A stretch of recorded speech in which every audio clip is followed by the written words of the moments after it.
So the Democrats, their House numbers were reduced. Neoliberals all across the country, now they're trying to blame progressives because they've lost seats, or the Democrats' majority in the House of Representatives, the United States House of Representatives, it's now reduced. And they're saying it's because of the defund the police narrative, the defund the police notion. This is where I said Black Lives Matter has an affinity on the Democratic Party unlike any other. Every single Democrat that stuck to progressive economics, progressive change, progressive populism, they won. They all won. Every single Democrat who wasn't a progressive, who wasn't supporting a progressive cause, a progressive populism, in essence, to truly move the American electorate, to truly move the American voter, they're the ones who lost. It's not progressives' fault, it's their fault. It's the neoliberal centrist fault. So the fact that they're trying to blame progressives, trying to take their anger out on progressives, it just appalls me because it's your fault. You didn't run a progressive campaign. Here goes a progressive right here that won in the rural South. She won in Missouri. Cori Bush. While she was doing her orientation for Congress, Republicans around the halls of Congress, they were calling her Breonna because she had a Breonna Taylor face mask. It's just appalling because it shows the oblivious nature of the whole entire Republican Party for issues that are really plaguing America, and they wonder why slogans like defund the police are at the top of the Black agenda in some essence. About your mask, is there anything you wanted to say about that, what you're hearing from your colleagues? You know, first of all, I am Breonna Taylor as far as I could be a Black woman murdered in my bed tonight, you know, but I am not Breonna Taylor. This Breonna Taylor was murdered in her bed at night, and she does not have justice, murdered by the police. And I just want people to, you know, we have to stretch ourselves and pay attention to what's happening in other parts of the country. But this has been national news for a long time. People have protested in the streets with this name. And it just saddens me that that people in leadership, people that want to be in leadership, don't know the struggles that are happening to Black people in this country. And it's just disheartening. And it was hurtful, absolutely hurtful. I didn't hear it once. I didn't hear it twice. I heard it several times. I'm being called, you know, Breonna Taylor today, and, you know, but it's okay because we'll educate and we'll make sure that people know who she is, what she stood for, that she was an award-winning EMT, you know, in her community, that she's someone who deserves justice right now. Then you have Jim Clyburn and other prominent members of the centrist elitist neoliberals in the House. They start blaming Democrats, saying they believe it was because of defund the police. Of the House seats that you lost and why that happened? Well, it happened simply because we were not able to discipline ourselves according to voter sentiment. We keep making that mistake, this foolishness about you got to be this progressive or that progressive. That phrase, defund the police, cost Jamie Harrison tremendously. Now, I'm not saying it was the only problem. You sound kind of mad, Congressman. It sounds like you're blaming the more progressive members of your party for holding folks accountable or to a standard that doesn't work in their district. You blame the progressive members?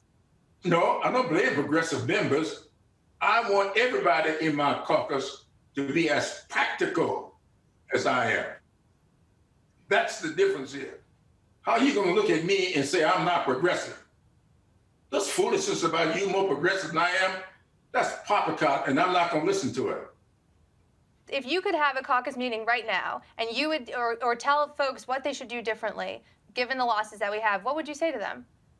Stop sloganeering. Sloganeering kills people.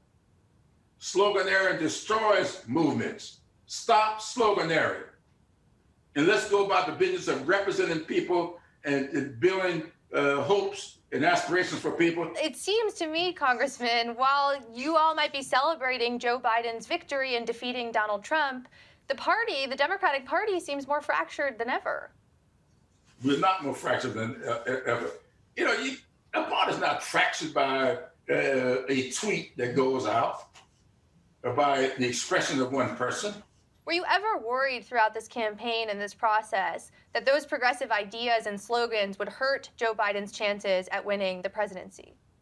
Joe Biden has some very progressive ideas. The slogans, The defunding the police, socialism, represent policies. It's an easy way for Dems to try to sell, or anyone to try to sell their message. I don't think so. When you ask somebody, why would you want to defund the police? They'll tell you, that's not what we mean. This is what we mean. My position is, in politics, the moment you start explaining what you mean, you're losing the argument. Democrats have to do a better job of messaging within their own campaigns in order to win races. That's all this comes down to. Like I keep saying, progressives, people who actually argued a progressive economic populist message, they won. If this means someday that the Democrats will lose the House of Representatives, so be it. It's for a good cause. Hell, they keep wanting to nominate Nancy Pelosi right now, and they wonder why they're losing seats. In 2022, we're going to primary them even more. We're going to come after them even more to grow our progressive movement in the state's House of Representatives and in Congress, in essence, to eventually run for the Senate, have progressive senators scattered out across the land. And that just reminds me, the California Senate seat that Kamala Harris is no longer in is going to be up for grabs. Many people want Ro Khanna in that seat, and so do I. We need a progressive in that seat. A real progressive, but there's no telling what Gavin Newsom will do. He'll probably end up nominating a neoliberal centrist to that seat. And this is the problem with the deep state elitist Democratic Party. Crony plutocracy politics. It's gut-wrenching to see. And then in 2024, if that means the Democrats will lose their hold in the U.S. House of Representatives, or 2026, then so be it. That's what needs to happen. And then the next time the Democrats come into power with the House of Representatives, possibly by 2028 or 2026, it'll be a progressive one. This must happen. This will happen. We're finally coming to front face to face the real issues of the Democratic Party. And even AOC, she's gonna snap back on their asses. She's finally starting to speak up more. But Democrats in Congress are potentially looking at a smaller House majority and theoretically a Republican Senate.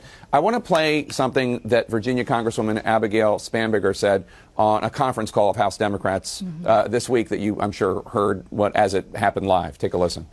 We need to not ever use the word socialist or socialism ever again. Because while people think it doesn't matter, it does matter. And we lost good members because of that.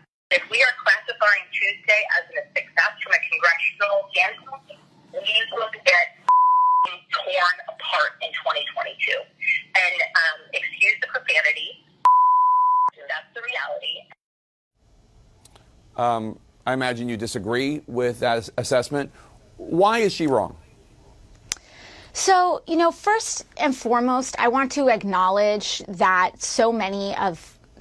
first of all, just the really hard fight that a lot of our swing district members had. And it is not to deny that Republicans levied very effective rhetorical attacks against our party. That, I believe, is absolutely true.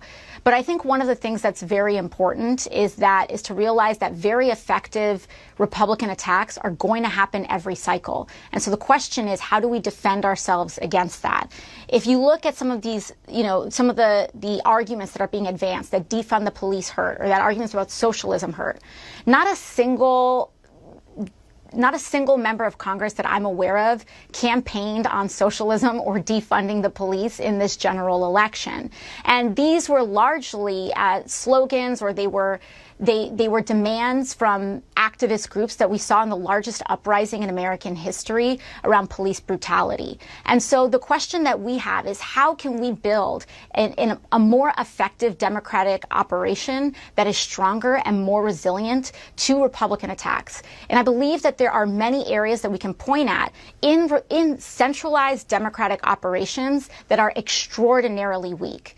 For example, our digital campaigning is very weak. And this is an area where Republicans are actually quite strong.